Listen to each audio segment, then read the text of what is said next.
Hello, this is Brian Green, and if you're looking at this, then you're one of those curious cinephiles that like just to know stuff that's going on behind the scenes. And I can't imagine why you want to know what's going on behind the scenes of the End Agenda, but I'm happy that you're here listening to it, and I am happy to provide that information. What I'm going to do now is I'm going to go through the entirety of the movie from start to finish with director's commentary, something I had intended to do when I finished the movie originally, which had a bunch of hiccups in it and had a bunch of roadblocks as to why I never got it out in a reasonable amount of time, and I'm sure I'll come across that and talk about it as this movie's going on. Also, if you are listening to this in MP3 format, I will try to be as descriptive as possible. But just understand that this is basically designed for the YouTube/VHX.TV channel.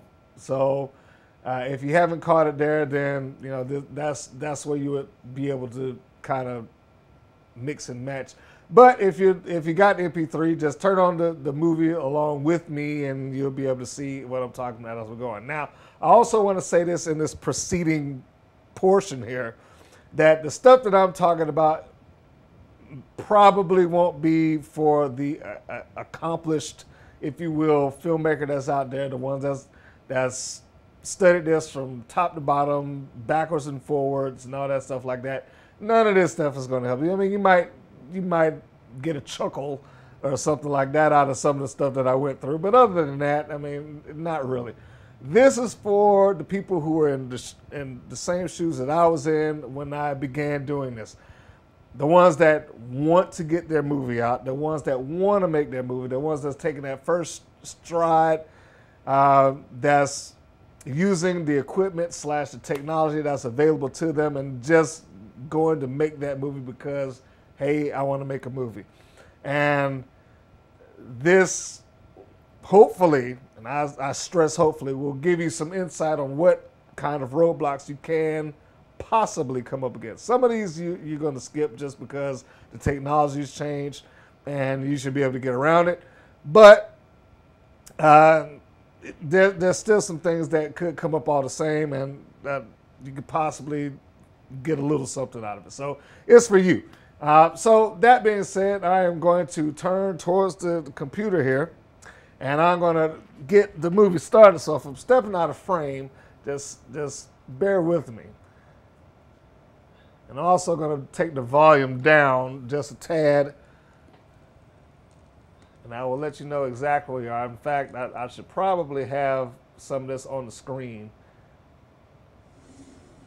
so you'll be able to match up with me. So right now, all the way live,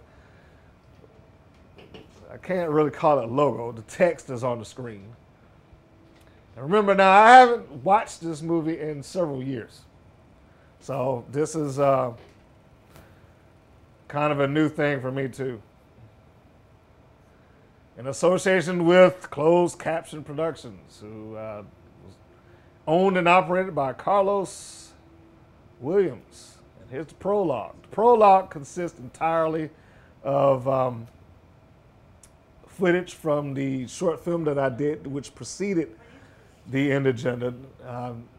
I wrote it, I want to say about half a year ahead of doing this movie. And it stars Alicia Schultz and Tony Fields. And the interrogation is essentially just a confrontation between a agent, spy, however you would choose to define it, and her target. It's probably the best way I can say it. And there's some complications that kind of ensue because of the length of time that she was undercover. But I was kind of tickled, if you will, by having written the characters and wanted to explore it and wanted to go further, and I decided to produce this world around that. And that is where the End Agenda came from. It came from me doing this short film and wanting to go further with what the characters were. So here we are as the credits. Fanboy Films. I mean, I really don't need to operate under that anymore, but maybe I should. A Brian Green film. As it fades off. And here we have our leading ladies, actresses, Lauren Aline, Tefera Nava. I might be pronouncing that wrong. Sorry, Tefera. And Alicia Schultz. Schultz. I keep wanting to say Schultz.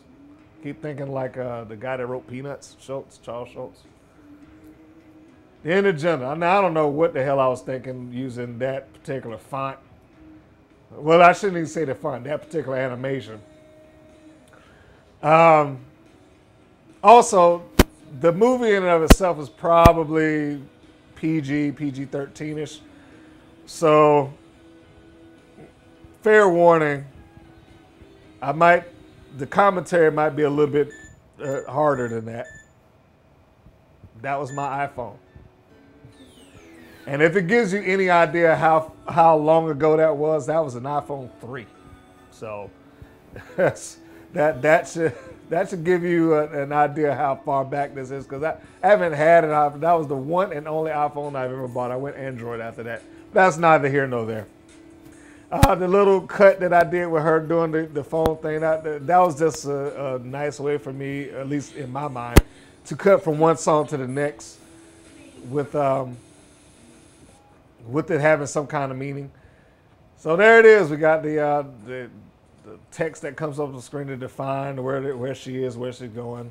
And here they are out in the precinct campgrounds or whatever the hell I put in there.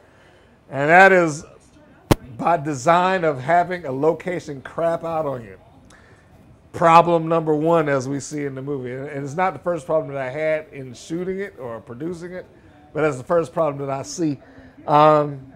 Originally, I might be messing up my mic. Originally, I had a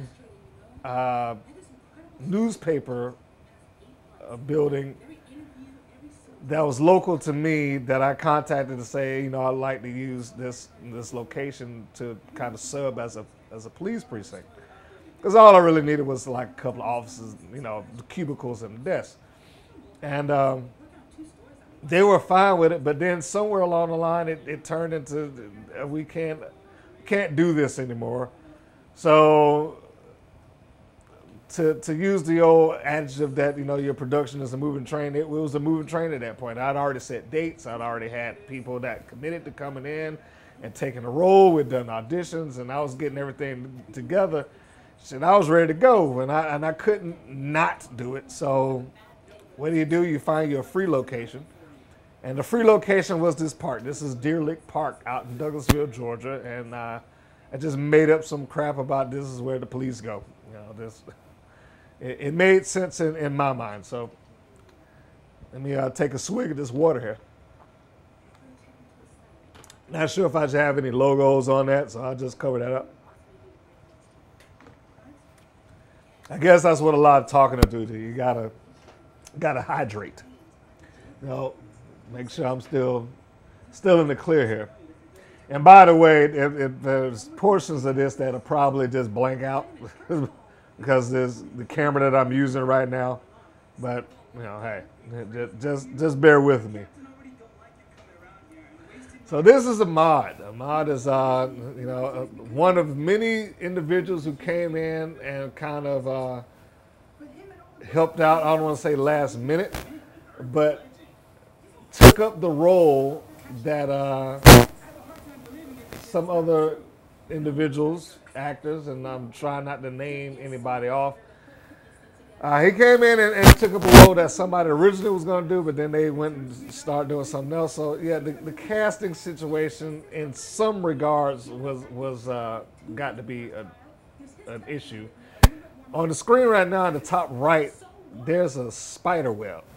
I don't know if you can see that little piece of lint. It's not on the mod shot, but when it flips back over to Laura, which I didn't see it at the time because of the camera, or I guess the viewfinder. But no, I had no idea that was on there, and I was like, shit. So here I am in the editing, And I see that on there, and it's just can't really do anything about it. Just drove me at the damn wall. Needless to say, I clean my lenses a lot now. Or at least I try to. Just wipe them off. Trying to get color, and that's another thing. I'm a good editor, but color correction is not my forte. So, trying to do that is a pain in the butt.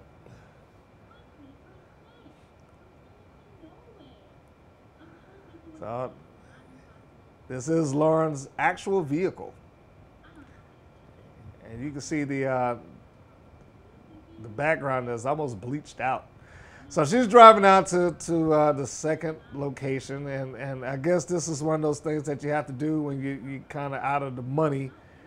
This movie was produced completely out of my pocket, and I guess I'll address numbers at some point during this. But you got to use other people's vehicles and other people's houses. You got to call in a lot of favors, and I guess now's as good a time as any. Carlos was a godsend during this entire production. He's the one that's operating the camera. He's sitting in the passenger seat, just kind of shooting that. That was me. That was cameo number one for the director. I was a commercial I cut in class at the Connecticut School of Broadcasting. It was for Rabbit Internet, the fastest internet on the market. So, yeah, that was my first one. That was my second one right there. I was that blue blur in the background that she just walked past.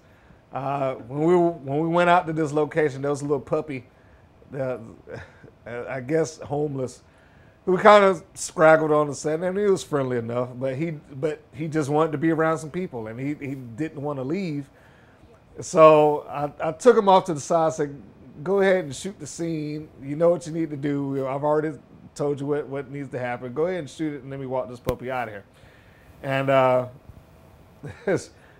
completely forgetting that I was in the shot, I just took the puppy out for like a little walk, and he was fine after that. But still, yeah, you need a pause button to catch me on there. It wasn't important enough for me to reshoot. I was like, people walk around.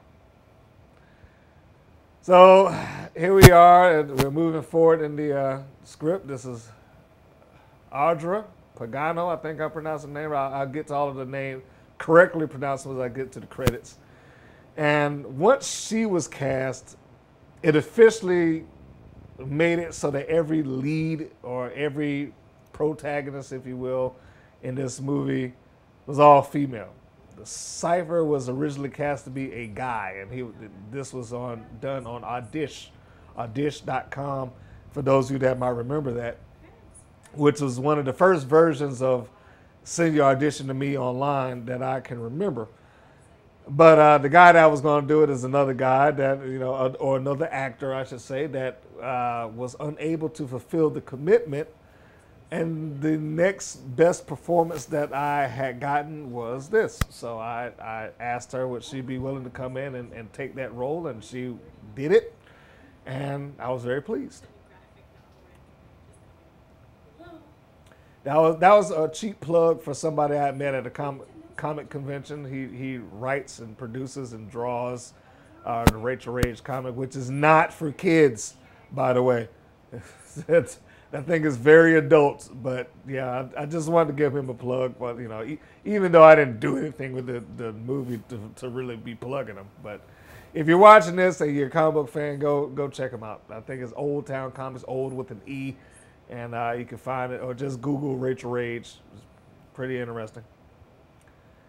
I bought the shirt for Miss Pagano, by the way, which. After we did, I said, just go ahead and keep it. It's not like, what am I going to do with it? It's too small for me. And she was, the character was supposed to have been a little bit more nerdy and conspiracy theorist. This is one of those things that it was written different than how it was presented. And how it was written is that she was going to an apartment, not necessarily a house. I didn't care that it was a house instead of an apartment, but what I wanted magazines all over the place. I wanted, newspaper clippings on the wall. I wanted lines and drawings and yarn and whatever, connecting one piece of one piece of evidence to the next, and just for her to come off like you're atypical conspiracy theorist. But I couldn't do that because this is this person's house, and I couldn't get just a bunch of magazines and start doing clippings and stuff. Set design. Uh, it's a shame. I mean, this is one of those things that if I had to do it again, if I had the money, if there was a couple of $1,000s that I could toss into redoing this entire movie, that's one of the things that I would have done. Proper set design. Proper set design means a lot. So now I try not to write outside of what is accomplishable within my personal budget. As I'm thinking about this and I see myself on the side screen over there, I probably could have shaved for this. But oh well. Looking at a lot of stock footage or a lot of sound effects that I got, even the typing is the sound effects that I added in there. But a lot of that stuff, the noise that's going on in the background, YouTube, just finding YouTube videos and downloading the MP3 off of it, just yanking the audio.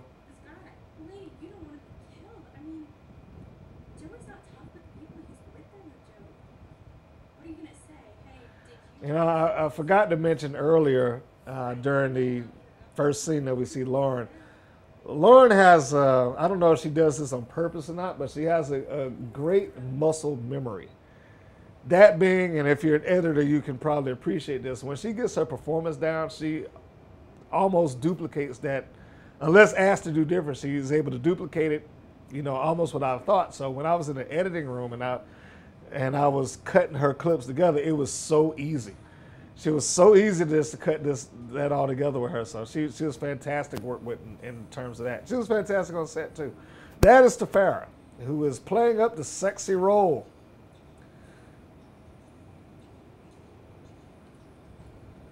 And Mr. Farrah, well, I guess this would be actor/actress number 3 that I'm pointing out, who came in as the result of somebody else not being there. Now, here's one of the first humps that I could talk about, is that the young lady that she replaced actually shot 2 or 3 scenes already.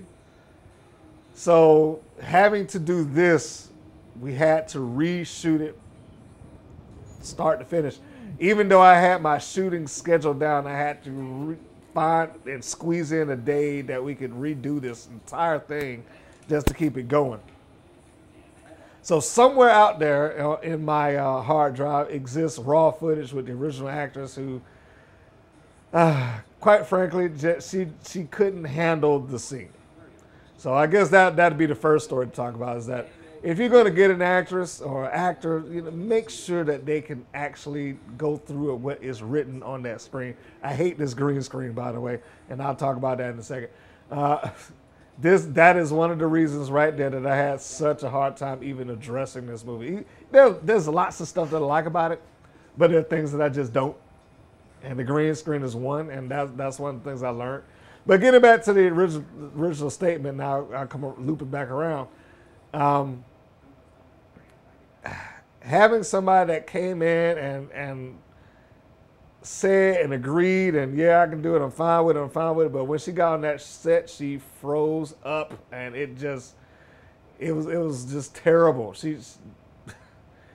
Tefera had to, she had to dress down, as you see right there. She's kind of in, not in overly revealing lingerie, but she had to do lingerie.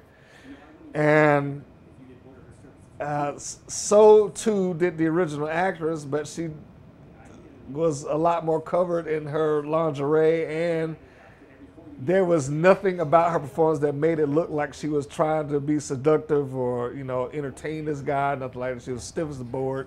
Hate to say that, but it was.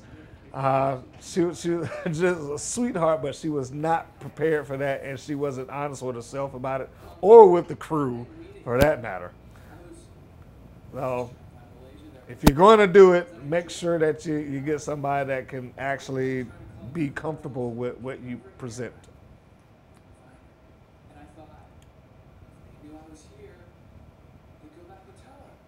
They Joshua Burwald, very good actor, but actually sit and kind of zone himself out and get into the mode of the role. I appreciated his concentration. The only thing I wish that costuming, I could have done something with the clothing to kind of make him fit the character a little bit more. Okay, so now we can talk about the green screen, because here's another, which I'm not so bad about this one necessarily. I mean, it's clear green screen, but it's not nearly as bad as what we saw at their front door. The green screen thing came up because lack of options. Again, when you're producing stuff completely out of pocket, it does make a issue for time and things of that nature, since people are working for free and they're kind of mixing and matching their schedules in order to accommodate the movie. This actually takes place in somebody's garage. We just had a green screen up there, and I went back, had her do the lines, and I got footage to put in front of her later, or behind her, I should say. But those things came up essentially as a necessity. Now, the green screen at the front door was largely because the sun was beaming towards the camera, but if I had to repeat that, get whatever you can get on set. Don't try to do it all in post. And that was the thing. I was trying to do it in post, and I didn't like it. The lighting here is the shits, but you know, you're doing what you can do, because it's got this huge glare that's off to the side, and then I got the kitchen window back there that's so fucking bright. Gosh. It is distracting for me. It's kind of distracting away from it. And again, you know, if I was looking to really illustrate some points here, I would have probably cleaned that refrigerator off.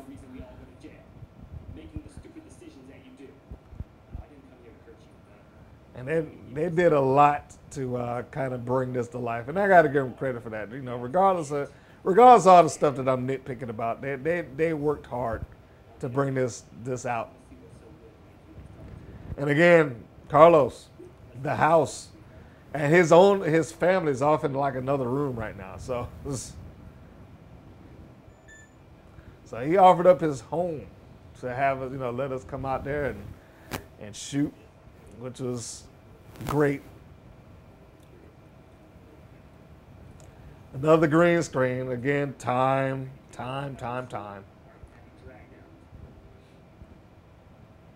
That green screen right there was crappy.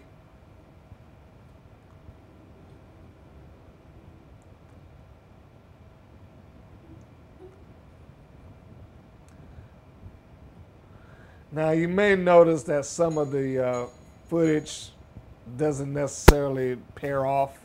Like the texture looks a little different from one shot to the next. Some of that is because of the cameras that are being used. I forget which type of camera that Carlos had, because he was operating as the second cameraman. But I was using a Canon XH-A1, which in itself is a good camera, but it's also an outdated camera. I mean, you know, still use it now, but in today's digital world, having to swap out tapes. I mean, and I got reams of tapes for this. I got tape after tape after tape for the Indigenda scenes. So it just it wasn't the best, most functional camera to be using at this, but it was one of those cases of use what you have available to you. And a friend of mine lent me that thing long term. He basically told me, just give it back to me when you're done. So it wasn't, you know, he wasn't even bothered with like, hey, are you finished? Can you know, bring it to me? Nope, just, I'll call you when I need it, was actually the words that he said. And that was, you know, years back. But the downside of doing that, or the plus, depending on where you stand, is that the audio and the video are married. Because you're shooting video here. You're not shooting for film, and it's not like you're shooting with a DSLR. I could have used another audio recorder, but I didn't have one at the time. So it did make it somewhat difficult to edit when you got all this stuff connected like that. Because at the time I didn't think about unlinking the audio and video. And since I was doing it this way, I didn't slate anything, so it would have been a pain in the ass to do that anyway. So hey, I guess it all works.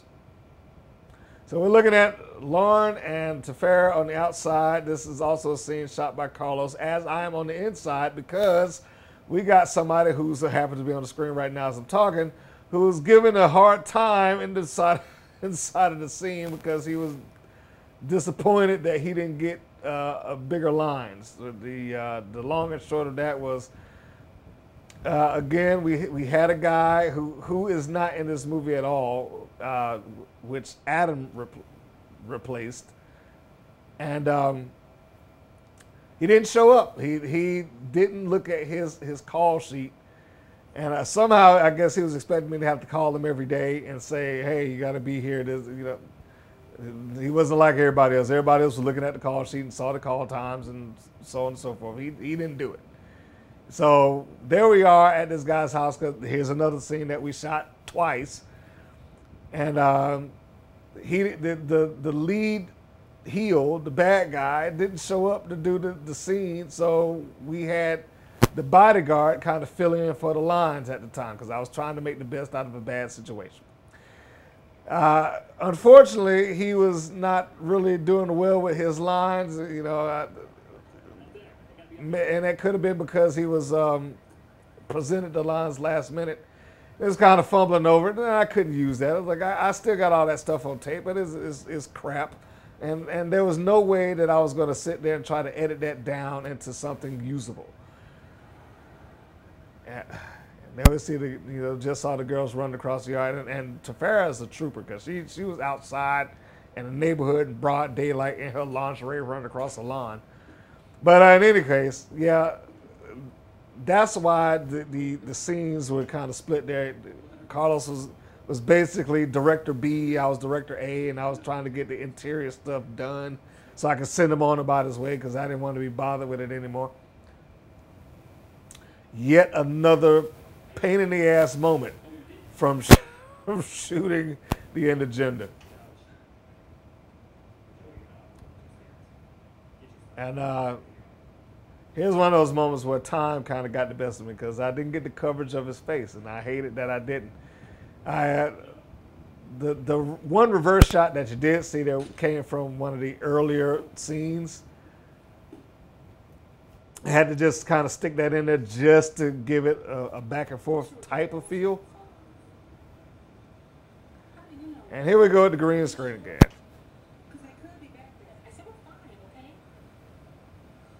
Which could have been okay if it wasn't for that line that's around Lauren's face. Like that one thing right. If I could have gotten that to blend off, I probably would have been okay. And that's me with a camera out the window driving down the street of Douglasville, But the actual scene of them in the truck, also the garage. We did as many things on that green screen in the garage as I could do, just so I can try to cover the time. Because as you've heard during this entire thing, time was becoming a huge factor just because of the amount of shit that was kicking off. And anybody that was listening to this and hearing me cuss like this, I'm sorry. I do apologize. I try to keep it a PG piece of work when I'm doing it in most cases, but I don't even think I could begin to describe this any other way unless I use some more colorful adjectives. So there we go.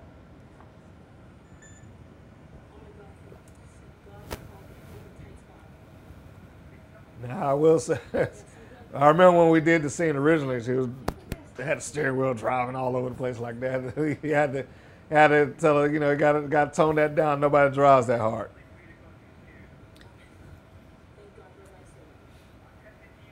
And that's nothing on Lauren. I love Lauren. She's great. I would hire her at any point. That, of course, wasn't written. I don't think Tefera was paying attention right there, but both of them kept character, so you got to give them credit there.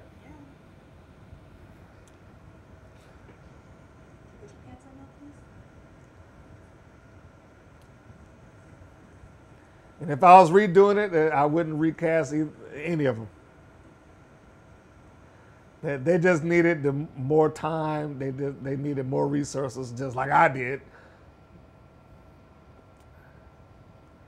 So this is in the middle of the day. I was trying to get a dusk feel.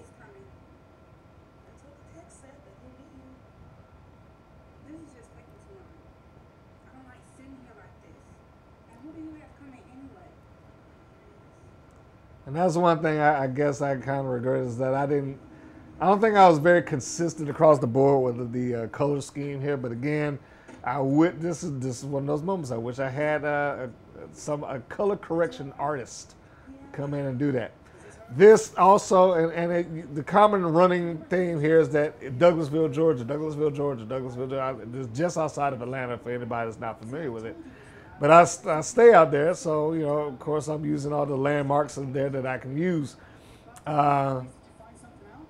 This particular place it's not a full business park, but is like a sectioned off piece of business property. But at the time that I shot this, it just went up and nobody had begun to lease out the buildings yet. So, I shouldn't say the buildings, the rooms. Or the office spaces. Nobody was there to lease any of those things out. So it was another case of, all right, let's find some place that's free that nobody's going to give me a hard time about, and we can just shoot there.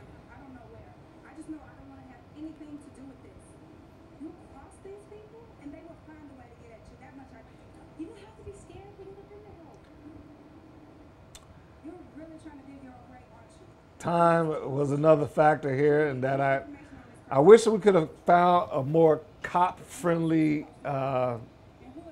vehicle. And a badge. I mean, it would have been nice to have. The guns weren't that big of a problem. We was able to go to an airsoft store, and Airsoft makes some great stuff. So if you're looking for a prop, for a gun to look good, get some Airsoft and just spray paint the nozzle. As they come in, nozzles are orange, so people know that it's fake. But you certainly don't want to be walking around with that thing and to get yourself killed, without that orange tip on it. This is off in East Point. This warehouse situation that we had here, which is a rundown, abandoned, I want to say is a factory. But in any case, it was a great location. I mean, if nothing else, this scene alone is, it provides some character to the background. I'm glad that it was pointed out to me. The problem there is that, well, I shouldn't say the problem, but what we had to do is Carlos and I had to show up at this place a couple of hours early and really clean up. If you can imagine that, we had to clean up the entranceway for an abandoned building because that's where the bums slept. And without being too descriptive, there ain't no working toilets in an abandoned building. So make of that what you will. It was a lot of bleach that was getting put down there. So by the time the actors showed up, all that stuff was gone. Even the trash that was on the dirt floors, which they're sitting on right now, we had to kind of sweep up and get that out of the way. Any recreational materials that happened to be on the ground, which there were a couple of those, they had to sweep that up, get that out of there so nobody punctured themselves and contracted something that they don't need. The bottles of whatever was, whatever fluids were in there, had to, get rid of all that stuff. So can't anybody say that we didn't put in the work? The work was put in there, even if it wasn't even behind the camera. I mean, we was doing it all at that point. We was doing everything that we could possibly do. This location is the first scene that we shot, although this footage is not the first scene we shot. I feel like a broken record, but I got to say it again. It was another scene that came up that something happened just before we got ready to shoot. So let's go through the number of people who were there here that were not there in the original shot. Lauren, who is my lead actress, called out sick the first day. I think she caught the flu, so she couldn't be there. So we had to get a body double to come in and do that first thing, and that scene to come up a little bit later. Tafara was not cast yet. Nicole was, whoops, said the name. Sorry, but the original actress who was playing Malaysia was there in that opening shot. And Adam, who was filling in for the original villain here, he was not cast either. So we got 2 replacements, and we had one body double for somebody who was sick. And we had to come back and shoot this all over again because, needless to say, those 3 that I just mentioned, they didn't work out. And they did a far better job. And you know what? I guess as I'm doing this, I will upload that raw footage just so somebody can, just so it can be seen. Because, what the hell? Why have it and not be able to use it? But it was tough, man. It was tough having to go backwards all the damn time. It was like the 3rd or 4th time I had to redo something. So what was originally scheduled for, I can't remember the actual length, let's just say 8 weeks because it was doing weekends. But was originally scheduled for that long, drug itself out to like 3 months or 3.5 or whatever the hell it was. Trying to get people where you could, trying to, hey, are you free this weekend? Can we do it this, and then reacquiring locations and whatnot. It was tough. But that's one of the downsides of not having budget. You really couldn't lock people into it, and it's hard to tell people, hey, don't show up at your job. That piece of tape is not on her mouth, by the way. It actually started to fall off on the other side, and I was trying to avoid it. And maybe you didn't even notice if I didn't bring it up, but yeah, it wasn't sticking anymore. So try to avoid it. But I do remember that from when I was editing. I was like, God, here's another damn problem, because that was probably the best performance that I had out of him. But the tape was coming down, so I had to do something else. Look at all that crap back there. But the area that they're sitting in is clean. We got some push brooms and pushed all that stuff back. So they were doing all right just in terms of where their feet were, and that's all I was really concerned about. Make the actors comfortable. And we did. I just on the side note, getting back to Carlos, having somebody that's on your crew that's willing to put in that kind of work is great. It's essential. And I certainly say don't try to do it all yourself. If you can get somebody that can back you up to that degree, I owe no small amount of thanks to that guy for coming out there and helping me the way that he did. And I would put that out publicly. William. No, Walter. Sorry. Walter Hendricks. I got getting the wrong damn name. Walter, the guy who had the hat on and the full suit there. Here's another thing. He was good. You see right there, I don't know if you caught it, but had a mustache when his mouth came in the frame there. But a second ago, you didn't see the mustache. Why is that? Because that's that double scene thing that we did. And when we came back, he had shaved. So I couldn't, there it is right there. So I couldn't really use any big close-ups of him. I was trying to avoid it as much as possible. One way or the other, it's like I had to make a choice in the editing. It's like either I got to make him with the mustache and the goatee, or I got to just avoid it all the same. And I think right there, that was me avoiding it. Like I had to scale it down, and keep his face out of the frame until we got to the updated footage.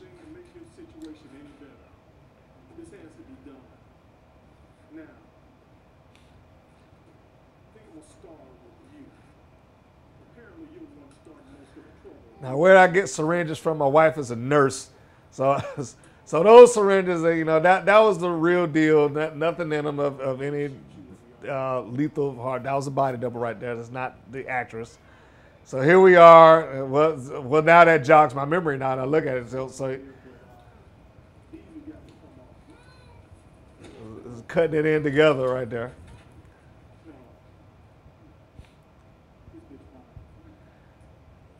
So yeah, he had let it grow out.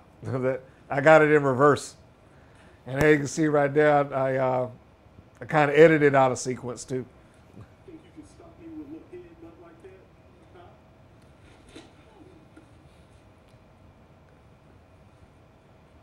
Because he hadn't taken his stuff off yet, but you saw the sleeve. And again, those might be points that those people may not have noticed, but I noticed it, of course.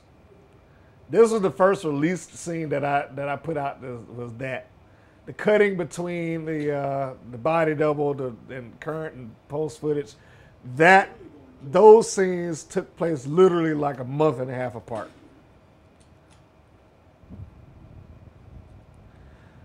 Here comes Alicia to save the day, and Walter, good golly, he took the drop right there in the dirt. Had to download some effects, and I really didn't even like using these things because they looked so cheap to me. But I guess you do what you gotta. And thank God all of them could react without having the guns kind of kick back and all that stuff.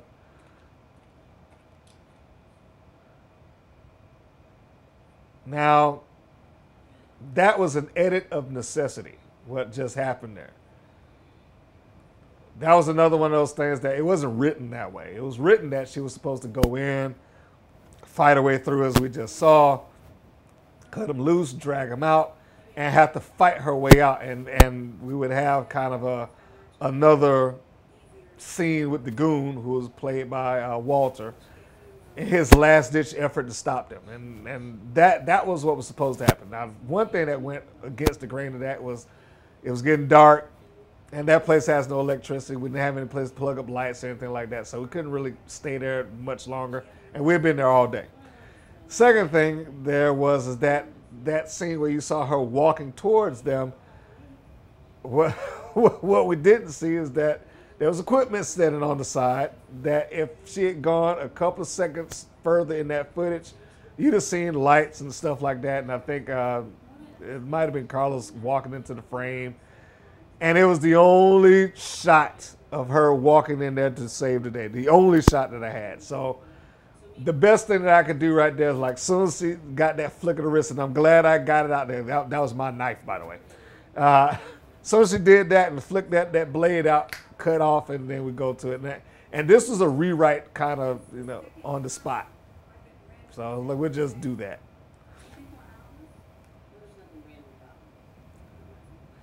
So here we are. We got the Econo Lodge, which served as the safe house in this particular scene.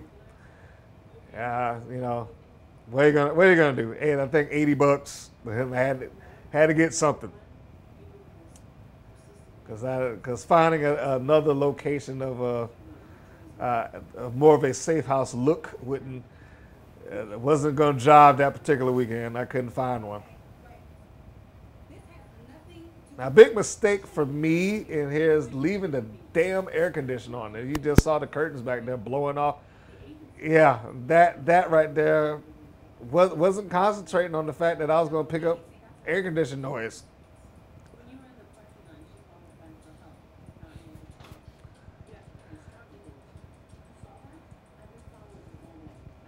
So now here's my first set of flashback sequences, which I didn't want to use, but I think I got to a point while I was editing this that I felt like it became a necessity.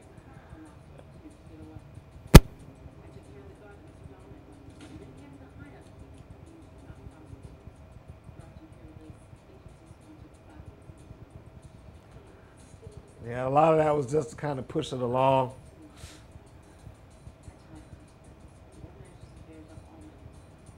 Now, one thing I will say about the cameras that were used, both mine and Carlos's, now his was full digital, so there was no issue on his end. But it does bring to mind the extra expense of having to get a computer to be able to handle all this stuff. We were shooting in two different formats, and having shot this thing in two different formats was becoming problematic. So there's the next thing. If you're going to start, especially low budget, and this is hyper low budget, this is what you would consider a no budget movie.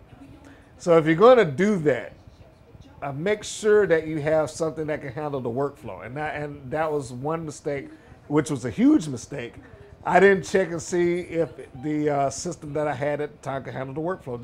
This is the first major thing that I had edited and shot in high definition. I started shooting in high definition already, but I didn't shoot anything of this length. So, problem that kicked in following that, the computer I had originally couldn't handle the massive amount of stuff, because the only thing that it edited on there previously was standard definition footage. To put it in perspective for anybody that's listening to that or this, to process 5 minutes worth of high definition footage would have taken that old system 6 or 7 hours, and that is not an exaggeration.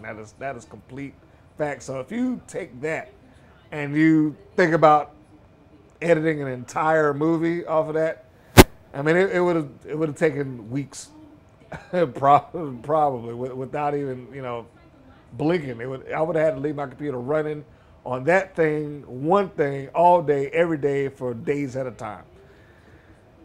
So that was another brick wall, and that was a brick wall that was created by me because I didn't do the research first to see what I needed going into it. This was another scene that we kind of improvised because of an out of sequence shot. Later on, you see Tafara with her hair straight. And I noticed that when I went back home and I started looking at some of the original footage. So when we got to do this, I told her I said, we got to do something about the hair thing because it's not going to match up. So she presented this idea that, Malaysia, after the argument they had, which is written, the argument that they all have in that room, she would just kind of storm off, and that's kind of her way of working out the stress. She just trying to straighten herself out.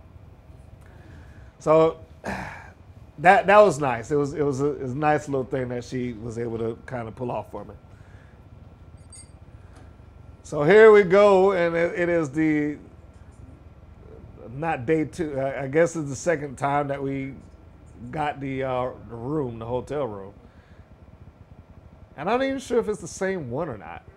But all of them, I mean, it's a hotel. All of them the same. Didn't make any damn difference. But now, what I remember about this scene is that the third actress that was supposed to have been there, she had accepted a job. So, I'm certainly not faulting for that because you need your money.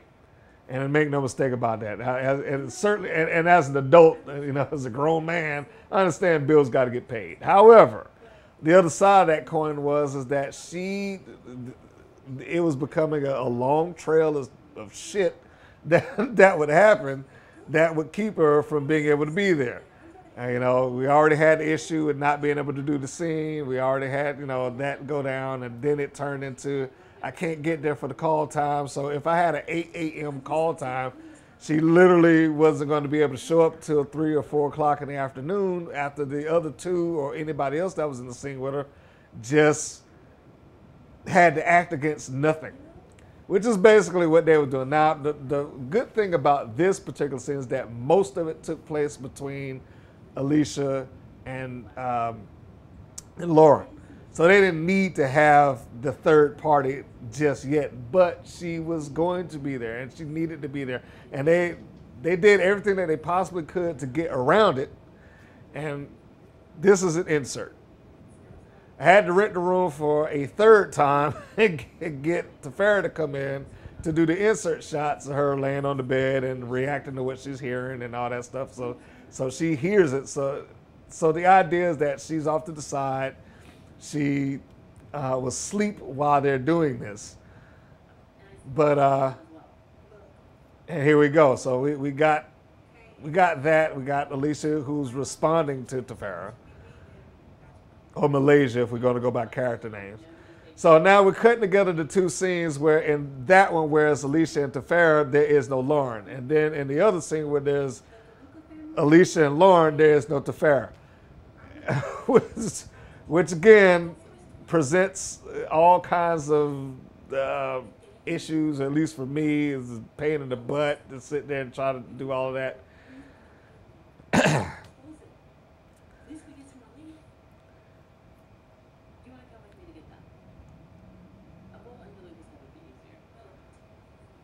And there we are with this. I forget how many different cameras were being used at the time.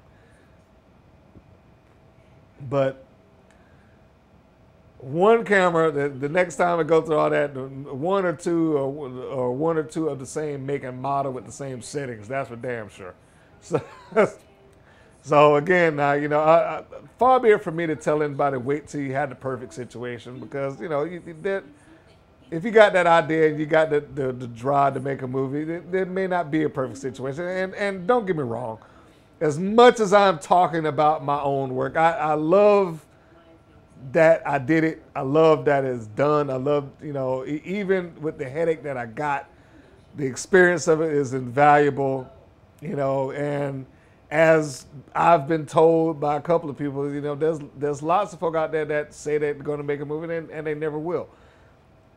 And I can at least go and say that I have a feature film, good or bad, right or wrong, whatever, however you choose to put it, it is there. Of course, this is all archive footage here. Tony does make an audio cameo in here, but he never comes on screen live live. But he never comes on screen. He never came on in front of the camera while we was doing this at all. I could never get him for it.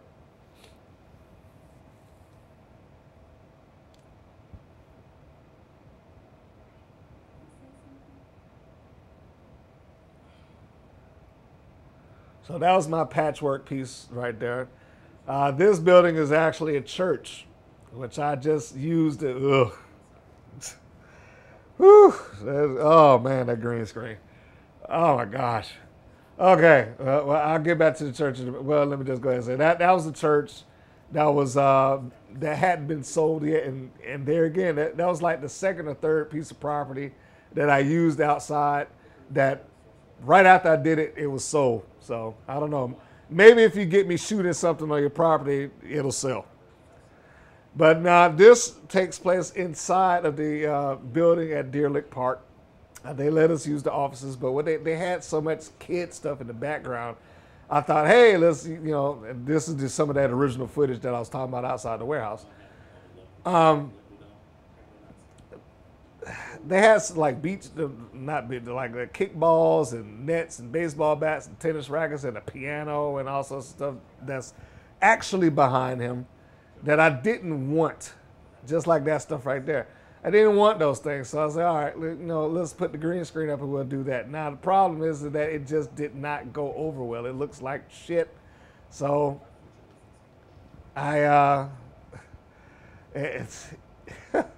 if I had to do it again, I don't know if I'd eliminate this scene altogether, or I would certainly reshoot it, but I would just take the time to move that stuff out. And the lesson learned there is as much stuff you could do on camera, in camera as possible, do it. It'll make a world of difference. And less stressful. Less stressful to come back and try to fix that up in hindsight. And that's what I had to do.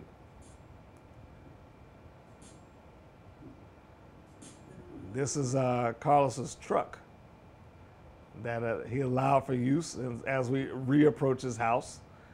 So, kudos for him allowing Alicia to drive that thing.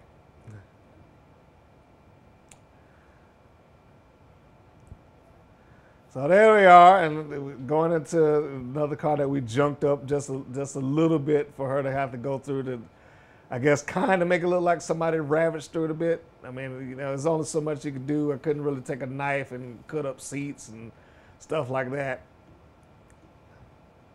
But papers and sunglasses and all that stuff, and that we could do.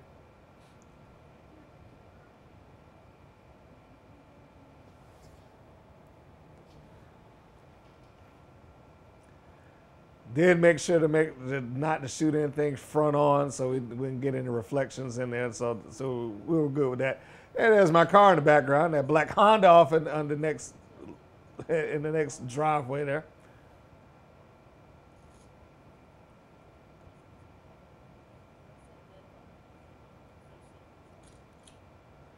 So they re-entered the home of my assistant director / producer, and so my car looks actually pretty clean right now. I'm shocked.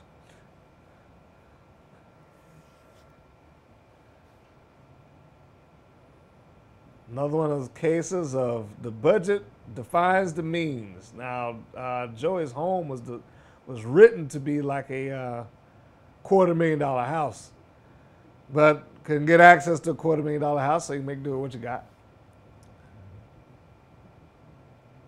So they come back in, and we had to define it as the crime scene team came in and cleaned up everything before they got back. Probably shouldn't have had that Apple logo there, but what the hell? It's like, what are they going to sue me for? I did try my best to keep the logo out of there following that, though.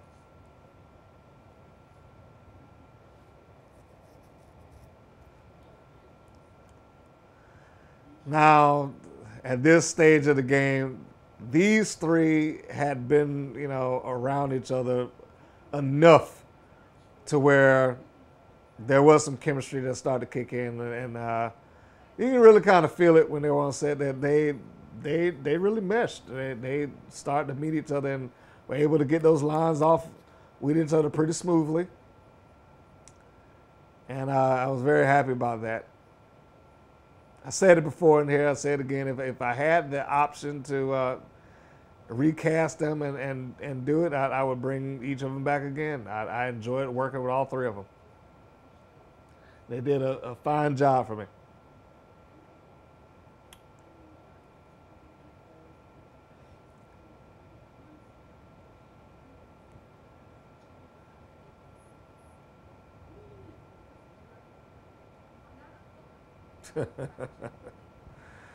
Well, I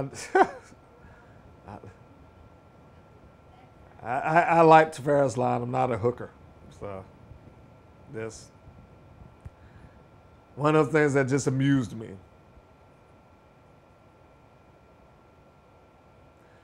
This probably should have been written a little bit more. Now, there's not really a lot of issues in this scene per se, other than to say that the end of it was written differently than what it turned out. There was supposed to be a portion of it where, as she's unveiling these things that she knows about Joey's home and his personal life and what he did and what he didn't do, she also knew that he was an avid gun collector. And before they went charging off to the jaws of danger, if you will, she was supposed to show them this massive gun collection, like, take them to a closet and open it up and, see racks of rifles and handguns and so on and so forth. And that would have been, the hero shot where she could go in and kind of pick out what she wants. But couldn't really do that, and it really wouldn't have made any sense anyway because didn't have any extras to kind of go in for her to really kind of mow down like I wanted.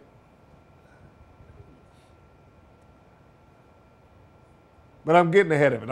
I'm getting ahead of the scene here. That's beside the point.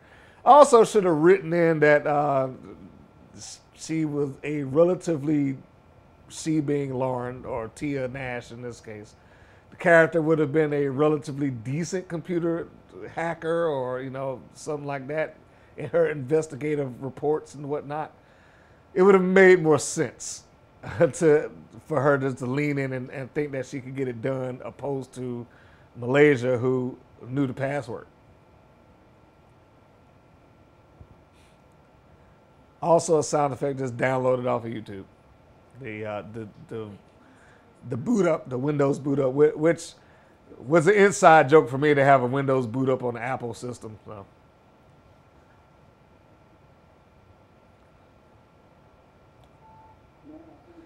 So now there we have Joshua, who did his voiceover before he left, before he was done with what I needed him to do.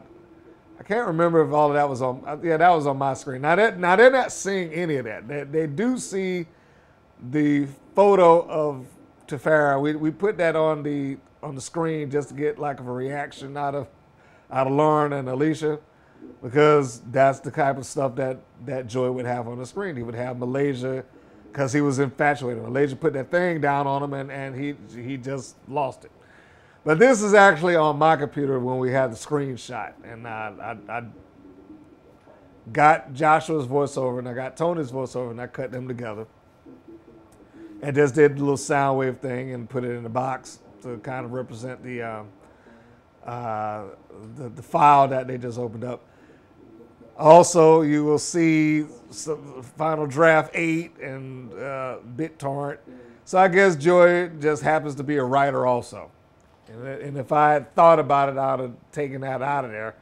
It's like, what the hell does he have Final Draft on there? Why did I leave that? I wasn't paying attention. I was concerned with having to do that. And I don't remember what the IPVO thing was that I have on there. I know I had it. It stood for something. But it's been so long, I took it off, that I forgot.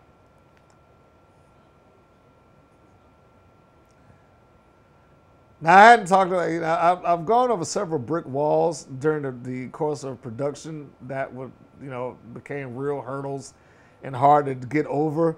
But I haven't gone over some of the stuff that happened in post, other than, my system not being able to handle a high definition workflow. So after that, what it did is necessitated for me to go out and purchase a new computer. I mean, I had to go and get a computer made just so I could do this movie. Now, it's still, of course I use it to this day, but the purchase was designed more or less for this. To be able to handle high definition footage, to be able to do it, quicker and handle everything I was doing, which it did. So that was another out-of-pocket expense, but it was also another reason that this thing got stretched out so goddamn long, is because the computer that I had originally didn't work. Now, after I got the new computer built to do this, then I had hard drive failure for a lot of the functioning programs that got that computer, or at least from the previous computer, because I salvaged some of the stuff out. That got rid of some of the programs. I had to get that repaired. Then I had a hard drive failure for the stuff for the scenes. Like a lot of those scenes died. And when you're doing something like this, and then you got all these hours worth of footage there, and the scenes just crap out, or the hard drive craps out,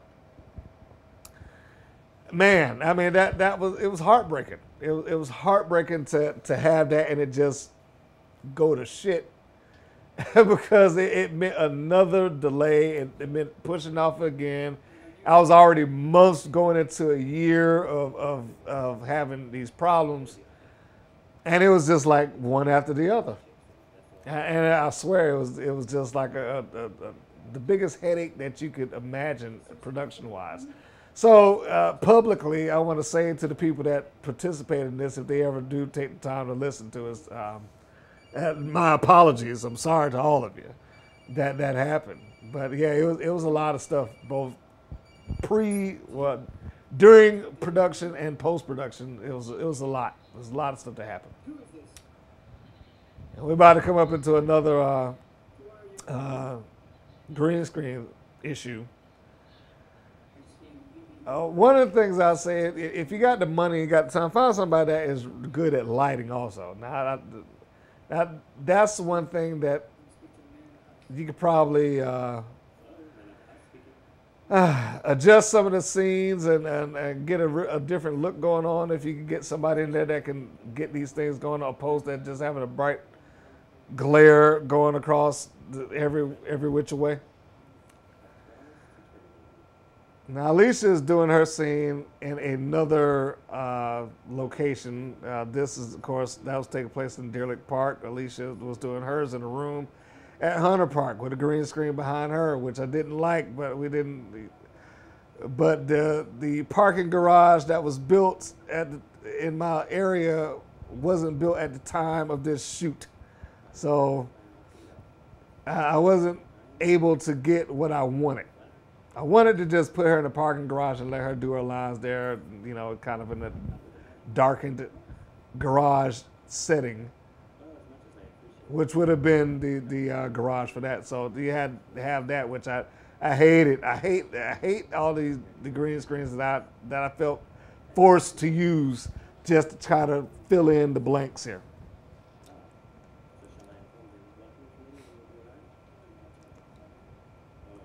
Which becomes distracting. I mean, it's distracting from anything that would have been good in that, like the reasonable dialogue or something like that. So now we have another kind of miss and match. Where Adam is right now is he's at a art studio that I rented out. Cost like a couple of $100 for me to do that. So here again, out of pocket expense. And Alicia's at a community center. She's at Hunter Park, which is also in Douglasville. And there's only so much you can do with the locations that you have available to you. Like I couldn't block off the door, so I can just stop that glare. But I did kind of enjoy the silhouette of her walking through, which was a call that I made when we were there. So take it when you can get it.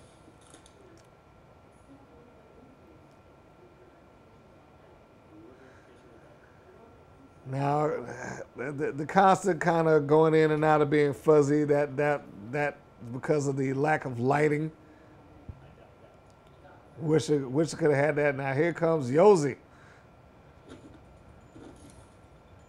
And I really wanted to work with her some more. She was a sweetheart woman, came in and brought in her props and everything. Helped construct this fight scene that we're about to see coming up.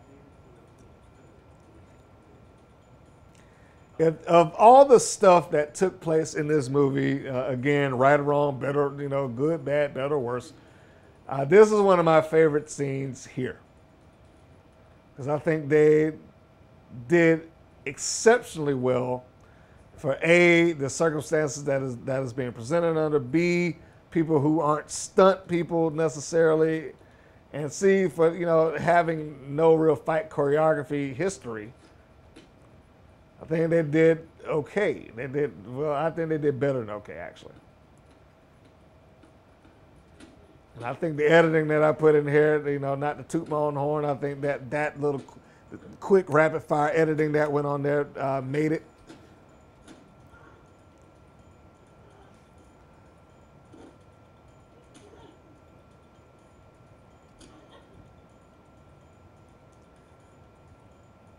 It's good stuff, man. It's good stuff.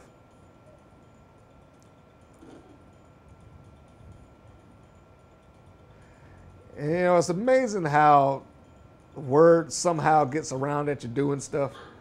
Like I had a couple of musical composers contact me like, hey, I can compose for your movie. Like, man, look, I got no money. Give me a break.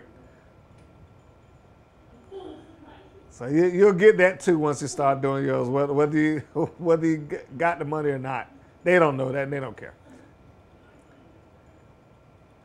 This is another one of those, I ain't got a lot of time, let's just shoot it, get it done. And I think I got one shot of that and that was it. Which is why the audio is the piece of junk that it is in that particular scene.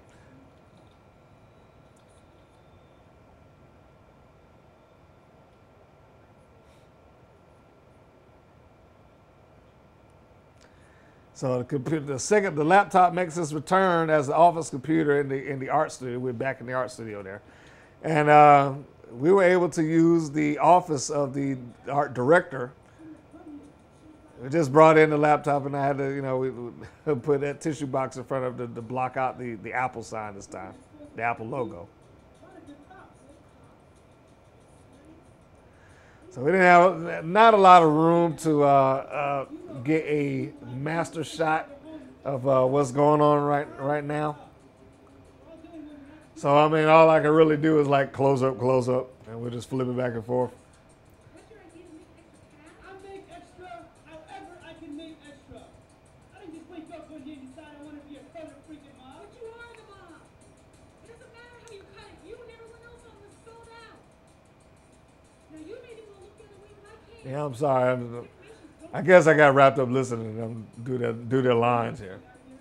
See, like I said, every once in a while I can look at the stuff and I can enjoy it. As much as I'm nitpicking, as much as I go into this, and as much as I'm talking about it being, the green screen and shit, and I messed up here, and we got all these other production woes and problems that have kicked in. There was a lot of stuff in here that I enjoyed as well. Some of that right there.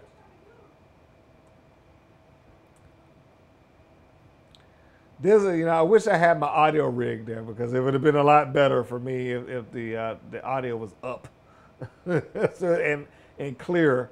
But what are you gonna do? It's the first one, the first project that I ever did to that degree. So live and learn. So there, Drop Toho by Cynthia Carson, aka Alicia, and she rains down right hands on Thana. And the arm break.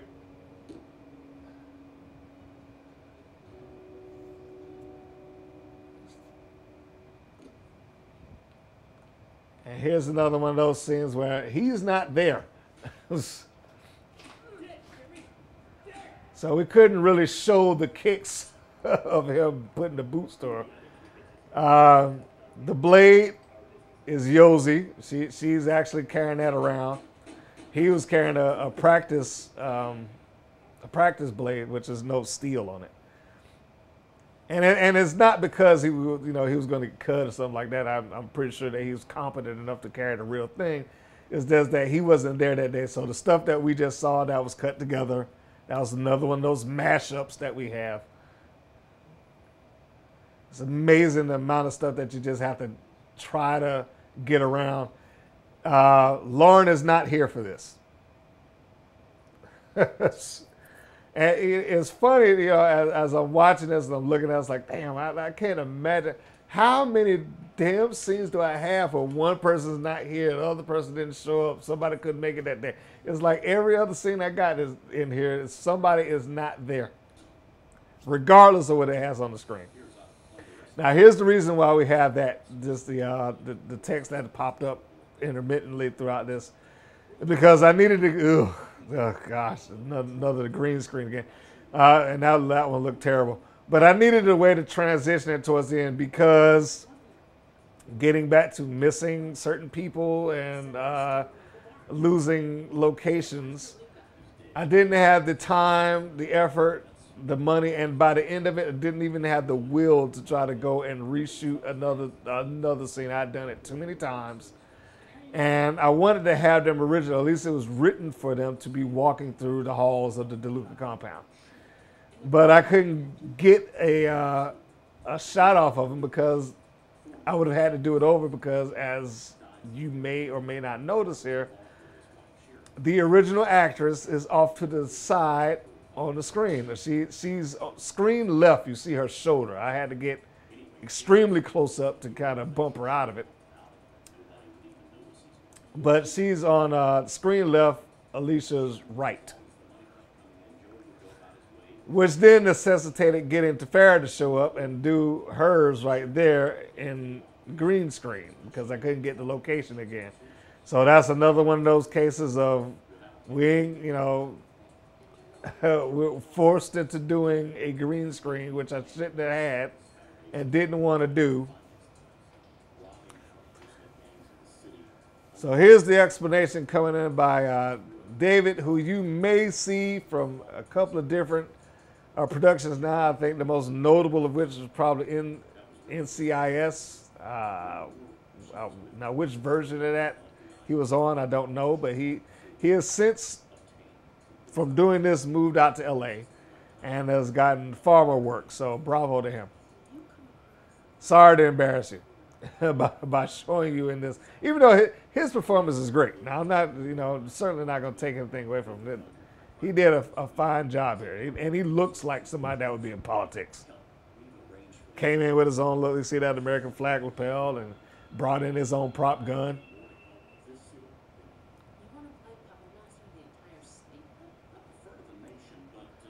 I mean, he is. When I saw him, and I think I saw his picture, and saw some of his work. I was like, this guy looks like he could play the part of a senator, easy. The system, wake up. The system is broken. If we're going to fix things, drastic action has to be taken. I'll admit the plan was a bit extreme, but the ends will justify the means. That's always the line. The ends will justify the means. And you might have caught a little shot of the original actors down to the side, just a little bit. You are not an innocent man. There you go, right there, right behind. But that's the best I could do with that. Prove it. Do you have anything at all on me that would connect? Here's another one of those cases. I mean, he looks like he's just standing in the empty void. I wish I could have had like a picture frame of the presidents or the governor or some American seal, anything that just to give the office a little bit more flavor. But again, it was a community center, so I mean, how much changing of their decor could I really do? And there's that green screen. I mean, and me having to zoom in so far, it's got it so pixelated.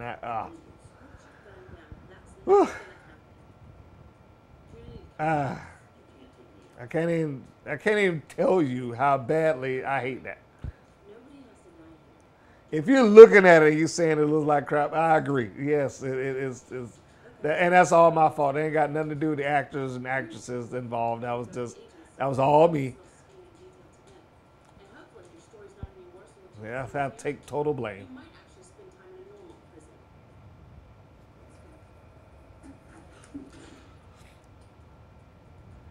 And I didn't, audio's down there. I didn't really get the chance to, in the movie, define how and why she was walking around with the pistol. It's written that way, but it's not in the movie. So, another one of those moments.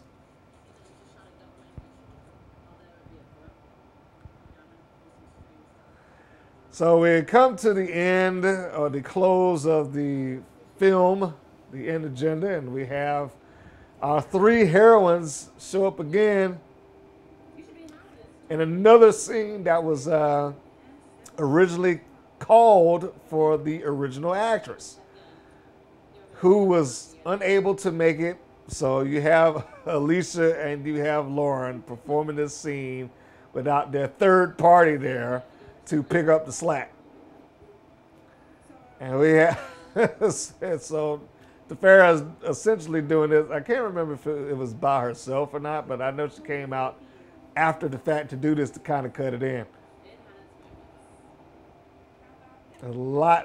So much of this is just a patchwork of a bunch of stuff. Let me see. I can't remember. I really can't remember. Let me see here. So yeah, I know we shot her over the truck, and then we shot Alicia over the truck. But I don't think they were in the same scene together at all here. I know for this I was off camera reading the dialogue for Carson and Nash. That sounds like that, that could be a good police duo right there, Carson and Nash. Okay, you're bad enough to stick your neck up for a story. But I didn't expect this from you. Me? I didn't bring this up. Although, there was some footage of the Suicide Sisters in action. Wait, you know about the Suicide Sisters? That good rhythm they had. I really wish that I could have gotten the money to redo it or, get them in something else. It'd have been cool. So there we have it. Now that the door closing on the other side was Carlos actually kind of getting in and crouching down so you wouldn't see his head. I told him, I was like, that's the one thing that's going to work against it. If you get in that truck and your head is up there, they're going to know it's not a girl, not a woman. So you got to go and you got to crouch down. So that's why he had that third door closing.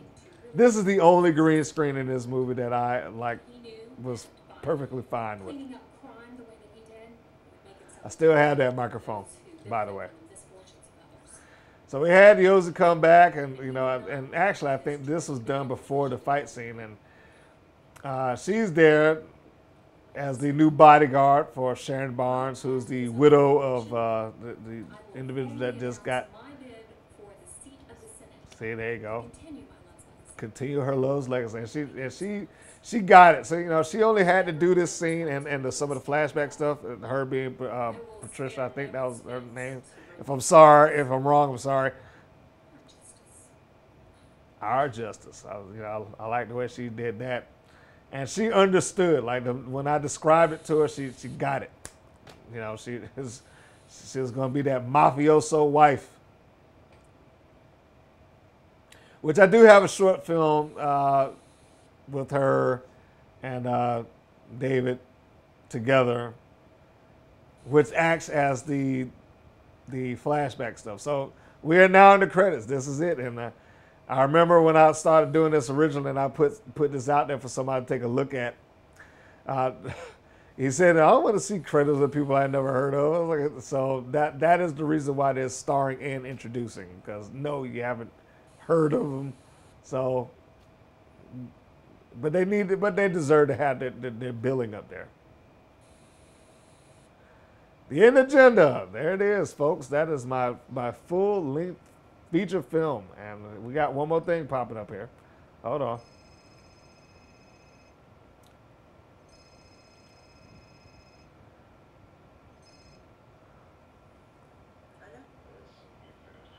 And this is Dilyara Akundov.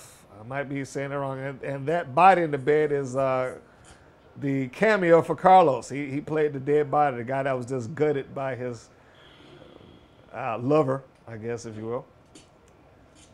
She played him for a sucker and got that knife in his chest.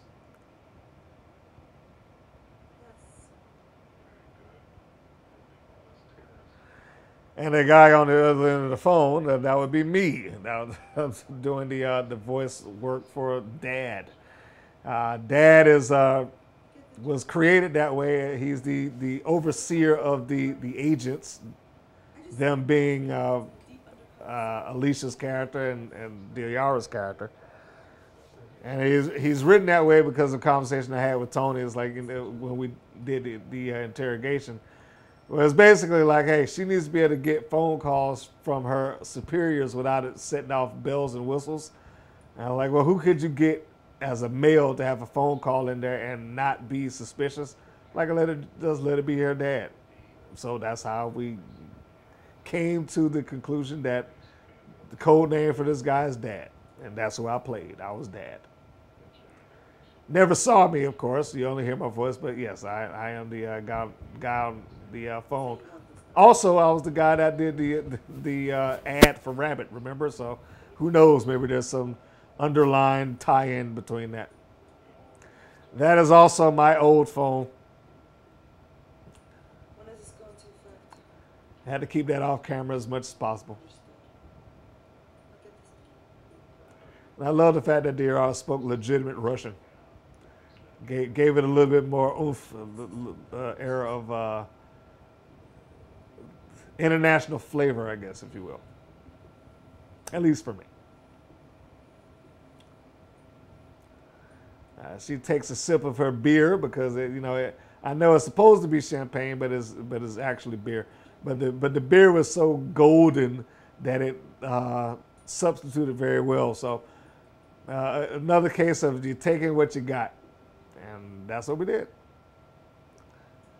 And that would have been the setup for part 2, but you know that that never happened. So here it is. These are the credits for my feature film. I'm glad that you were able to kind of sit through and listen to the full-on commentary / reaction video that I'm doing, because, like I said, I haven't watched this in a long time. So there was a lot of reactions from me.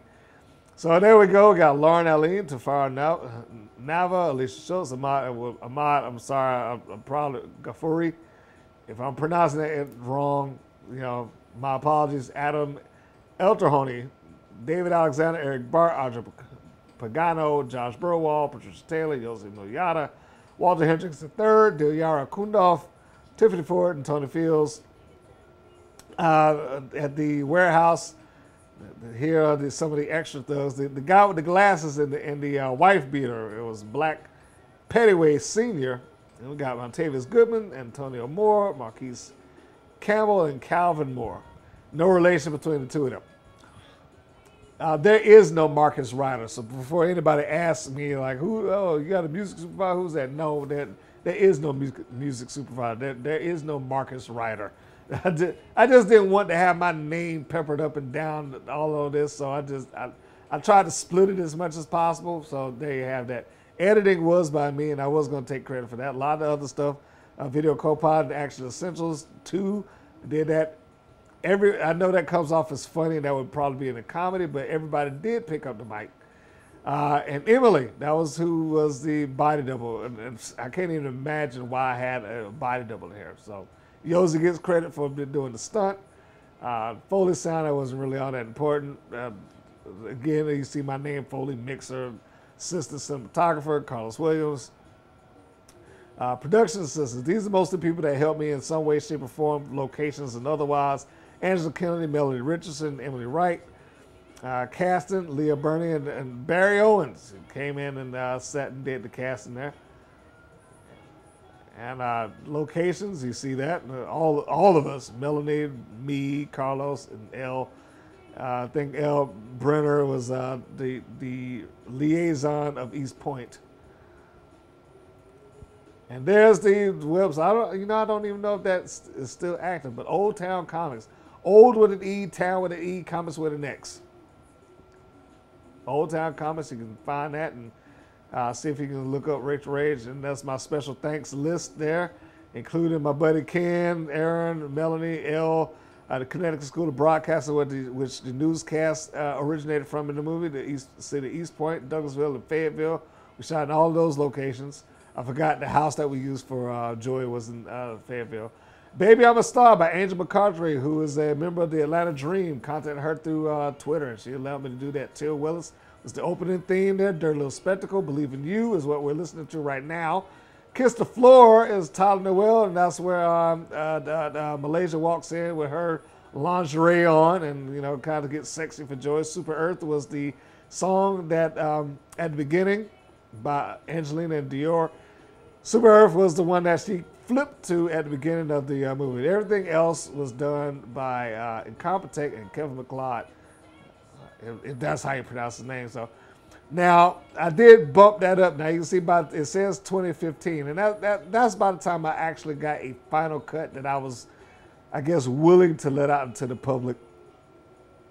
And that was about as close as this is about as close as it was going to get. But the movie was actually shot years ahead of that, and it just took me so long to come up to a point that I could be relatively happy with it. And there we have it. That's the thanks for watching. Something I try to stick on behind everything I put up there, and I got that from Capcom. I remember playing them their video games when I was a kid, and every time I beat one of their games and they went through the credits, they always ended with "Thanks for playing." And that kind of stuck with me, as corny as that may be. It always stuck with me that they would actually acknowledge the fact that, hey, you could be doing any other thing, and you're playing our stuff, and you're playing our game, and you're watching all of these, and you went through it. Thank you for that. Thank you for taking the time to do it. And that stuck. And I always knew that if I ever got to the point that I was going to do a movie or something like that, I was going to, at least put the thanks for watching in there. That just as a you know, a little acknowledgement that you could be doing something else, but you're doing this. So there you have it. That is the movie in its entirety. I'm glad that I got a chance to sit and watch it, even though some of it was quite uncomfortable for me because I haven't seen it in a while, and seeing all those green screens on there, man, whoa, that's something. So as I am recording this is now 5 a.m. in the morning. I have sat here and I've watched this. It's probably from 3 to 5, and it was quite the treat that I can say. So hopefully my use of green screens in there didn't deter you from looking at any of the short films that I have. I promise you they're better. So if you will indulge me in that much, just take a look at our site or the YouTube channel, and maybe you'll find something over there that keeps you entertained or that you like. So thank you for taking the time for this. From the beautiful city of Atlanta, because I'm not in Douglasville right now, I want to say so long, everybody, and catch you on the next video. Bye-bye.